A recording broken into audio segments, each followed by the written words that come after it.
Setelah melakukan penyelidikan sejak Agustus 2025, kemarin KPK menetapkan mantan Menteri Agama Yakut Kholil Qomas sebagai tersangka kasus dugaan korupsi kuota haji tahun 2024. Mantan Komisioner KPK Saud Situmorang bilang sebenarnya kasus ini cukup simpel.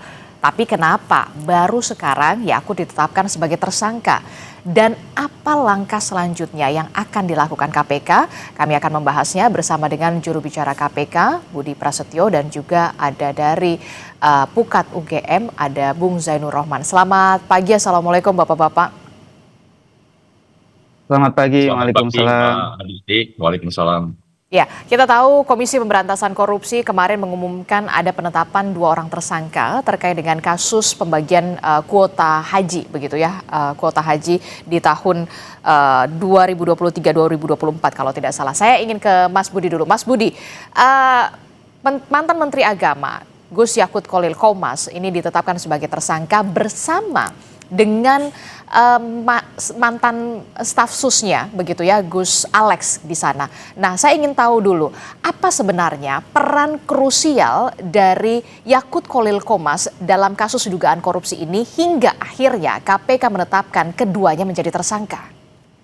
Ya, baik Mbak Adisti dan Mas Zainur, terkait dengan perkara dugaan tindak pidana korupsi pada kuota haji untuk penyelenggaraan ibadah haji Indonesia tahun 2023-2024, kami telah sampaikan juga terkait dengan konstruksi perkaranya, asal muasalnya berkaitan dengan tambahan kuota haji yang diberikan pemerintah Arab Saudi kepada pemerintah Indonesia, yang kemudian dilakukan diskresi, di mana diskresi tersebut bertentangan dengan ketentuan perundangan penyelenggaraan haji di Indonesia. Tentu dari proses diskresi itu kemudian KPK mendalami motif dan inisiatifnya seperti apa, mengapa dilakukan diskresi tersebut. Oleh karena itu, dalam proses penyelidikan dan penyidikannya, KPK kemudian meminta keterangan sejumlah pihak, baik pihak-pihak di Kementerian Agama untuk mendalami bagaimana tahapan-tahapan yang dilakukan terkait dengan diskresi yang dilakukan oleh Menteri Agama tersebut. Mengapa dilakukan pembagian 50%, 50%. Padahal kalau kita pada undang-undang penyelenggaraan haji, pembagiannya seharusnya 92% untuk reguler dan 8% untuk khusus. Nah, ini mau seperti apa? Karena kita kaitkan dengan adanya mengapa kemudian ada dugaan aliran uang dari para PIHK atau Biro Travel. Karena Biro Travel ini kan kemudian kuota haji yang mereka kelola bertambah secara signifikan. Artinya bertambah dari 8% menjadi 50%, bertambah 42% atau sekitar 8.400 kuota. Nah, itu yang kemudian kami mendalami, follow the money kalau istilah Mas Zainur. Kita ikuti aliran uangnya dari PIHK atau Biro Travel ini kepada oknum-oknum di Kementerian Agama. Nah, ini kan meeting of mind-nya jelas begitu ya, dari proses diskresi awal kemudian didistribusikan kuota ibadah haji itu, kemudian di ujung ada aliran uang. Itu Adisti. Nah, tentunya pihak-pihak yang ditetapkan sebagai tersangka adalah dengan adanya kecukupan bukti dan bagaimana peran-peran perbuatan melawan hukum yang dilakukan oleh pihak-pihak tersebut, maka kemudian KPK menetapkan 2 orang, saudara YCQ dan saudara IAA, kemudian menjadi tersangka. Begitu. Oke, jadi bisa dikatakan peran krusial dari mantan Menteri Agama Yakut Kholil Qomas ini adalah soal bagaimana pengambilan diskresi, kebijakan diskresi dalam pembagian kuota haji tambahan yang sebanyak 20.000 kuota haji yang memang seharusnya ini diberikannya sesuai dengan aturan 92% kepada haji reguler, kemudian baru 8% itu ke haji khusus begitu. Tapi kemudian justru ini dibagikannya adalah 50-50, 10.000 ke reguler, 10.000 ke haji khusus, termasuk juga peran dari mantan staf khusus dari Yakut Kholil Qomas ini untuk pendistribusian ke biro-biro perjalanan haji khusus tersebut, begitu ya Mas Budi? Betul sekali Mbak Adisti, termasuk peran-peran dari yang bersangkutan berkaitan dengan aliran uang dari Hmm. PHK Biro Travel ini kepada oknum-oknum di Kementerian Agama. Begitu. Oke, yang pertanyaan selanjutnya adalah ketika memang sudah ditetapkan sebagai tersangka, kapan kemudian KPK akan memanggil Yakut Khalil Qomas dan juga mantan staf susnya untuk sebagai tersangka untuk diperiksa, termasuk juga ada potensi penahanan di sana? Tentu secepatnya Mbak Adisti kami akan jadwalkan pemeriksaan kepada yang bersangkutan untuk diperiksa dalam kapasitas sebagai tersangka. Mhm. Di sini KPK juga masih paralel menunggu hasil hitung kerugian keuangan negara oleh kawan-kawan BPK. Tentu kita semua juga berharap proses hitung bisa segera tuntas sehingga proses penyidikannya juga bisa selesai.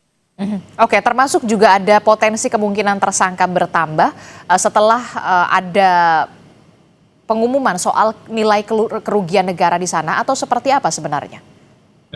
Saat ini kita masih fokus dulu untuk penyidikan di dua tersangka ini. Nanti kita akan lihat perkembangannya seperti apa, Mhm. termasuk ketika nanti sudah masuk di tahap persidangan, kita bisa secara terbuka juga melihat fakta-fakta di persidangan. Nanti akan seperti apa. Tentu setiap perkara KPK selalu terbuka kemungkinan untuk terus melakukan pengembangan. Ya, namun demikian saat ini kita fokuskan dulu untuk dua tersangka yang sudah ditetapkan agar juga penyidikannya bisa segera kita selesaikan. Oke, saya ingin ke Bung Zainur Rohman.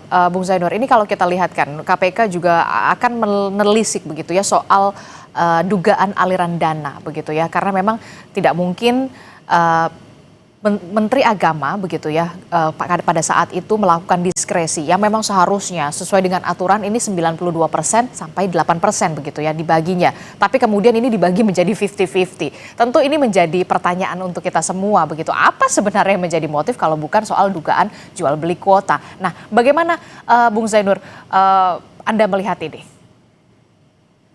Ya, betul sekali Mbak Adisti. Justru itulah yang harusnya menjadi fokus KPK, bukan soal diskresinya. Mhm. Kenapa? Karena kalau diskresi itu sesuai dengan Undang-Undang 30 tahun 2014, itu ada syarat-syaratnya.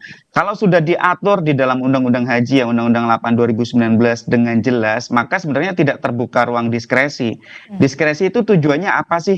Yang pertama untuk melancarkan kegiatan penyelenggaraan pemerintahan, yang kedua mengisi kekosongan hukum kalau belum diatur, yang ketiga adalah agar ada kepastian hukum dan yang keempat adalah agar melancarkan stagnasi gitu ya. Oke, Nah, di sana jadi ada dengan kata lain syarat-syaratnya Mbak Adisti. tidak ada urgensi Yakut Khalil Qomas untuk kebijakan diskresi tersebut soal pembagian kuota 20.000 tambahan 20.000 kuota haji itu. Ya, di dalam Undang-Undang Haji itu alokasinya sudah jelas, 8% untuk khusus, 92% untuk reguler. Yang jadi titik tengkar kan adalah bagaimana kalau dikasih tambahan sama pemerintah Saudi begitu kan. Nah, di sana sebenarnya sudah diatur, tetap ikut kepada aturan umumnya, yaitu tetap pada 92 berbanding 8. Kalau tidak diatur, baru menteri boleh menggunakan diskresi. Diskresi itu ada syaratnya. Yang pertama sesuai dengan tujuan diskresi yang tadi itu. Yang kedua harus sesuai dengan asas umum pemerintahan yang baik. Ada juga sesuai dengan syarat-syarat objektif. Dan yang paling penting Mbak Adisti, yang paling penting adalah tidak boleh ada konflik kepentingan dan tidak boleh dilakukan dengan itikat buruk. Nah, kalau itu dilanggar, maka itu merupakan satu bentuk penyalahgunaan kewenangan. Yang jadi pertanyaan, kenapa kemudian ada pembagian 50-50, tidak 92 berbanding 8. Ini yang harus jadi fokus KPK. Orang melakukan satu tindakan yang menyalahi aturan itu kan ada intensinya, ada niatnya, ada motifnya.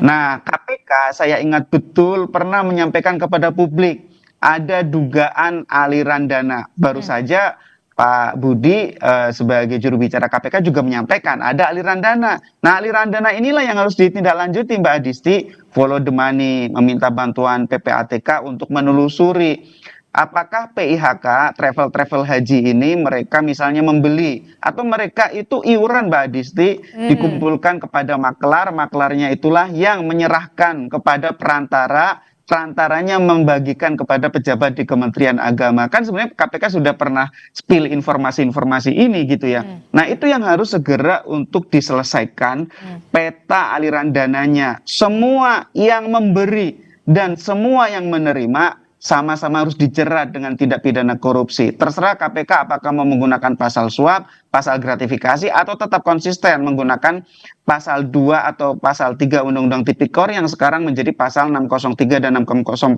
KUHP yang baru. Silakan KPK untuk tindak lanjuti itu. Jadi sebenarnya publik juga sudah menunggu-nunggu dari lama.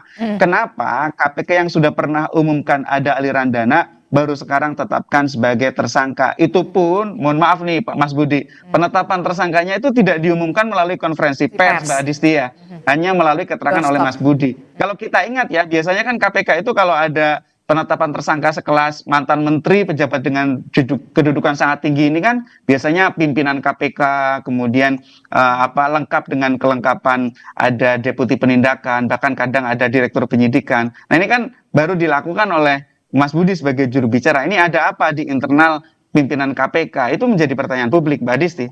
Oke, ini juga menjadi pertanyaan saya sebenarnya untuk Mas Budi.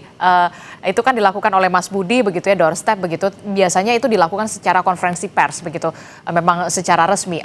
Apa yang terjadi di KPK sebenarnya? Baik, Mbak Adisti dan Mas Zainur, tentu KPK juga seluruh pegawainya sudah satu suara bulat mufakat untuk kemudian dalam proses penyidikan perkara ini menetapkan 2 orang sebagai tersangka. Kalau kita melihat historinya, penyidikan ini kan berangkat dari sprindik umum yang memang kita belum menetapkan tersangkanya, karena memang proses pemeriksaan masih terus berlangsung dan ini memang cukup kompleks ya. Kenapa kami sampaikan cukup kompleks, Mbak Adisti dan Mas Zainur, karena memang pihak-pihak yang penting untuk dilakukan pemeriksaan jumlahnya sangat banyak. Tidak hanya pihak-pihak dari Kementerian Agama, tapi juga ada beberapa lembaga lain yang juga kami panggil untuk dimintai keterangan bagaimana pengetahuan para saksi ini mengenai penyelenggaraan ibadah haji. Karena itu penting bagaimana kita ingin melihat sebetulnya apakah fasilitas-fasilitas penyelenggaraan ibadah haji ini betul tersedia atau tidak. Nah, itu kan juga menjadi salah satu poin yang menjadi item yang menjadi pertimbangan dalam proses hitung kerugian keuangan negara oleh BPK. Kemudian KPK juga perlu melakukan permintaan keterangan kepada para pihak Biro Travel atau PIHK. Karena memang jual beli kuota ini beragam. Ada beberapa PIHK yang belum mempunyai izin untuk menyelenggarakan ibadah haji. Khusus ini faktanya sudah bisa menyelenggarakan. Nah ini mengapa? Ternyata KPK menemukan fakta bahwa jual beli kuota ini tidak hanya dilakukan dari Biro Travel kepada calon jamaah. Tapi juga jual beli kuota dilakukan antar Biro Travel. Nah ini seperti apa? Ditanya juga nanti soal aliran uang dari para Biro Travel ini kepada oknum-oknum di Kementerian Agama. Nah, oleh karena itu dalam proses diskresinya, KPK juga melihat apakah proses diskresi pembagian kuota haji tambahan ini dilakukan murni top down dari Kementerian Agama atau ada sisi bottom up-nya, ada inisiatif dan motif dari bawah. Ya, mengapa kita perlu melihat itu? Karena dengan adanya diskresi itu, maka kuota haji tambahan ini bergeser cukup banyak dari yang seharusnya masuk ke reguler, yang dikelola oleh Kementerian Agama, namun kemudian bergeser ke kuota haji khusus yang dikelola oleh para Biro Travel. Yang tentu jumlah yang sangat banyak ini, maka kemudian keuntungan yang nantinya diperoleh oleh para Biro Travel ini kan juga bertambah secara signifikan. Itu kaitannya dengan PIHK dan Biro Travel ini diduga mengalirkan sejumlah uang kepada oknum-oknum di Kementerian Agama. Nah, kemudian penting lagi Mbak Adisti, di sini kami juga ingin menyampaikan apresiasi dan terima kasih kepada para pihak yang sudah kooperatif, termasuk para Biro Travel yang kemudian juga sudah mengembalikan sejumlah aset, termasuk dalam bentuk uang yang diduga terkait dengan dugaan tindak pidana korupsi ini. Yang kemudian kami juga mengimbau karena memang masih ada pihak-pihak lainnya, khususnya para biro travel ataupun asosiasi yang masih ragu, masih maju mundur untuk kemudian mengembalikan aset-aset yang diduga terkait dengan perkara ini. Itu Oke. kami berharap Oke, tidak saya ingin tahu tadi ragu lagi. Oke, silakan. Ya, tentu kami berharap pihak-pihak tidak perlu ragu lagi karena KPK juga sudah menetapkan 2 orang sebagai tersangka dan penyidikan perkara ini akan terus berprogres secara positif. Begitu Mbak Adisti. Oke, tadi Anda mengatakan ada beberapa biro travel yang kemudian mengembalikan dana atau berupa aset, begitu ya. Totalnya berapa biro travel dan berapa total dana yang kemudian dikembalikan atau diberikan asetnya kepada KPK, begitu ya, dikembalikan kepada KPK, termasuk soal berapa juga dugaan kerugian negara yang saya rasa sampai saat ini masih dihitung ya oleh BPK. Ya, betul Mbak Adisti. Jadi dalam penyidikan perkara ini KPK sudah melakukan pemeriksaan sekitar 400-an biro travel, di mana pemeriksaan juga dilakukan bersama dengan auditor BPK karena memang paralel untuk melakukan penghitungan kerugian negara. Kemudian dari sejumlah pemeriksaan yang sudah dilakukan, KPK juga tidak hanya melakukan pemeriksaan di Jakarta, Mbak Adisti, karena kita tahu bahwa biro travel ini kan tersebar di berbagai wilayah di Indonesia, sehingga kami jemput bola ke daerah. Kami lakukan pemeriksaan di Jawa Timur, di Kalimantan, di Sulawesi, dan di berbagai wilayah lainnya. Dari beberapa pemeriksaan tersebut, KPK kemudian juga melakukan penyitaan sejumlah aset ataupun uang dari para PHK.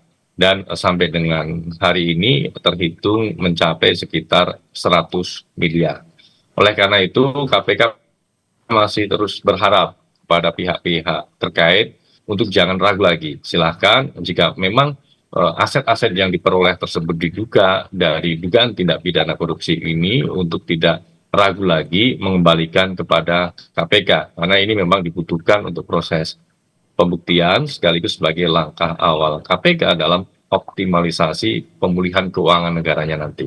Oke, berarti dari 400 biro travel begitu ya, haji dan umroh sudah ada lebih dari totalnya 100 miliar rupiah yang kemudian dikembalikan berupa dana dan juga aset kepada KPK begitu. Tapi yang jadi pertanyaan, ketika memang sudah mengembalikan begitu, apakah nanti akan menggugurkan atau seperti apa? Ini kan yang juga dikhawatirkan karena kalau kita lihat ini miris sekali. Seharusnya haji khusus waktu itu adalah cuma 1.600 dapat kuotanya. Tapi kemudian karena diskresi tersebut 10.000 yang diberikan kepada haji khusus kuotanya. Ya, tentu dalam penetapan tersangka kita akan melihat bobot peran dari setiap pihak. Apakah memang betul melakukan perbuatan melawan hukum, bobotnya seperti apa. Nah, itu yang kemudian juga menjadi pertimbangan Mbak Adisti. Nah, oleh karena itu sampai dengan saat ini KPK melihat kita tetapkan 2 dulu nih tersangkanya, saudara YCQ dan juga saudara IAA. Termasuk juga ini yang juga menjadi pertanyaan saya juga adalah dugaan aliran dana yang masuk ke kantong dari Gus Yakut Khalil Qomas dan juga staf susnya pada saat itu. Apakah saat ini juga terus ditelisik oleh KPK? Tentunya Mbak Adisti, karena memang dari penelusuran yang KPK lakukan, ada sejumlah PHK dan biro travel ini mengalirkan uang-uang kepada oknum di Kementerian Agama. Bagaimana mekanismenya, tahapannya, perantaranya, semuanya ditelisik. Dan tentu nanti untuk optimalisasi aset recovery, maka kemudian terbuka kemungkinan juga KPK nanti akan melakukan penyitaan terhadap aset-aset yang diduga berkaitan dengan tindak pidana korupsi. Oke, saya mau ke Bung Zainur Rohman. Bung Zainur Rohman, kalau kita lihat begitu kan sebenarnya penyelenggaraan ibadah haji ini kan dilakukan setiap tahun begitu ya. Tapi kemudian kemarin ada kuota tambahan yang diberikan oleh pemerintah Kerajaan Arab Saudi. Nah, ini yang kemudian menjadi celah. Nah, bagaimana kewenangan seorang menteri dalam kapasitasnya seorang menteri terhadap pembuatan kebijakan dan praktik korupsi. Jangan sampai kemudian ini menjadi celah-celah berikutnya yang dilakukan oleh pembuat kebijakan. Ya, ini memang ada perbaikan regulasi ya di Undang-Undang 14 2025 di mana untuk kuota tambahan itu diperjelas bagaimana mekanismenya. Kalau saya lihat mekanismenya yang mengikuti mekanisme umum sebagaimana sebelum ada kuota tambahan dari pemerintah Kerajaan Saudi Arabia. Nah, kalau tadi jadi pertanyaan bagaimana nih celah-celah penyalahgunaan kewenangan, celah korupsi ketika terkait dengan pengaturan kuota. Ya, ini memang salah satu celah ya dari sedemikian banyak celah dalam penyelenggaraan ibadah haji. Ibadah haji itu adalah satu momen yang sangat gigantik ya, melibatkan jamaah sangat banyak, ratusan ribu, sehingga ini kan ada anggaran yang sangat banyak, anggaran dari jamaah, anggaran dari negara, di situ ada pengadaan barang dan jasa, ya, pengadaan barang dan jasanya meliputi ada catering, ada transportasi, ada pemondokan, ada kesehatan, dan seterusnya gitu ya, sehingga memang celahnya sangat banyak. Yang pertama betul, tadi celah di bidang penetapan kuota, ini celah yang paling besar adalah kickback, jual beli kuota dari PIHK membeli kepada penyelenggara yaitu dari kementerian. Yang kedua terkait dengan pengadaan barang dan jasa. Ini celah yang banyak dimainkan oleh pejabat ya yang memiliki kewenangan. Karena ini kan pengadaan barang dan jasa di luar negeri semakin rumit dari sisi pengawasan pemerintah ya. Yang ketiga saya pikir juga pernah ada kasus terkait dengan pengelolaan dana penyelenggaraan ibadah haji ya. Jadi ini sebenarnya sudah ada banyak pelajaran di Kementerian Agama. Ada 3 menteri agama Mbak Adisti yang terseret kasus korupsi. 2 sudah divonis bersalah. Ini ada 1 statusnya sekarang adalah tersangka. Kan menjadi aneh ya ketika Kementerian Agama ini tersangkut kasus korupsi. Harusnya ini kan menteri yang menunjukkan keteladanan, kementerian yang paling bersih. Harusnya begitu ya Mbak Adisti ya. Bahkan di Kementerian Agama pernah ada kasus pengadaan cetak Al-Qur'an. Itu kan mungkin setan juga bingung kok bisa cetak Al-Qur'an dikorupsi gitu ya. Sehingga ini harus ditutup ke depannya Mbak Adisti. Ditutup celah-celahnya. Bagaimana caranya? Yang pertama aturannya harus jelas. Yang kedua pengawasannya. Yang ketiga menghindarkan diri dari konflik kepentingan. Nah sekarang sudah dipisah Mbak Adisti. Untuk haji ada kementeriannya tersendiri. Ya harapan saya kementerian yang baru ini tidak membawa penyakit dari tempat yang lama. Bagaimana caranya? Set up sistem yang baru, komitmen yang baru, pengawasan yang baru, pejabat yang baru. Jangan kemudian membawa ya orang-orang lama dari Kementerian Agama. Kalau masih membawa orang-orang yang lama, saya khawatirnya kebiasaan lama, penyakit lama, sistem lama itu akan menular di kementerian lembaga yang baru ini. Mbak Adisti. Oke, terakhir pesan untuk KPK, jangan sampai berlama-lama soal bagaimana ada pemberi suap, ada juga penerima suap. Iya Mbak Adisti, kalau sudah ada informasi seperti itu, saya justru bertanya-tanya, mau menunggu apa lagi tuh untuk pemberi dan penerimanya Mbak Adisti ya. Kalau memang KPK sudah pegang alat buktinya, ada transfer dari PIHK, dari travel haji ini kepada penyelenggara negara. Clear, itu sudah full toit ya, itu sudah tinggal ditetapkan sebagai tersangka. Seharusnya kan tidak hanya 2 ya, tidak hanya Gus Yakut dan Gus Alex, harusnya bisa diikuti dengan tersangka-tersangka yang lain. Baik dari internal Kementerian Agama sendiri maupun dari travel-travel ini PIHK. Yang paling penting pertama adalah para pemberi dan para penerima. Nanti baru dikembangkan ke yang lain. Misalnya kemudian ini apakah dicuci uangnya dengan TPPU gitu ya. Apakah kemudian juga mengadari pihak-pihak lain. Itu baru dikembangkan. Saran kami jangan berlama-lama, ini kasus yang sebenarnya bisa diselesaikan dengan mudah karena bukan kasus yang kemudian ada perdebatan dari sisi teoretik. Saya lihat ini kasus tinggal diurutkan dari aliran dananya dari pemberi sampai kepada penerima akhir. Siapapun yang ada kaitannya dengan pemberian dan penerimaan, tetapkan sebagai tersangka. Itu Mbak Adisti. Oke, jangan berlama-lama karena memang publik menunggu dan juga mengawasi. Mudah-mudahan juga didengar oleh pimpinan KPK ya Mas Budi Prasetyo ya, kami menunggu. Terima kasih dari Pukat UGM, Bung Zainur Rohman dan juga ada juru bicara dari KPK, Mas Budi Prasetyo telah bergabung bersama kami. Sehat selalu Bapak-Bapak, Assalamualaikum, selamat pagi. Waalaikumsalam. Terima kasih Selamat Mbak. pagi. Mas Zaya, terima kasih.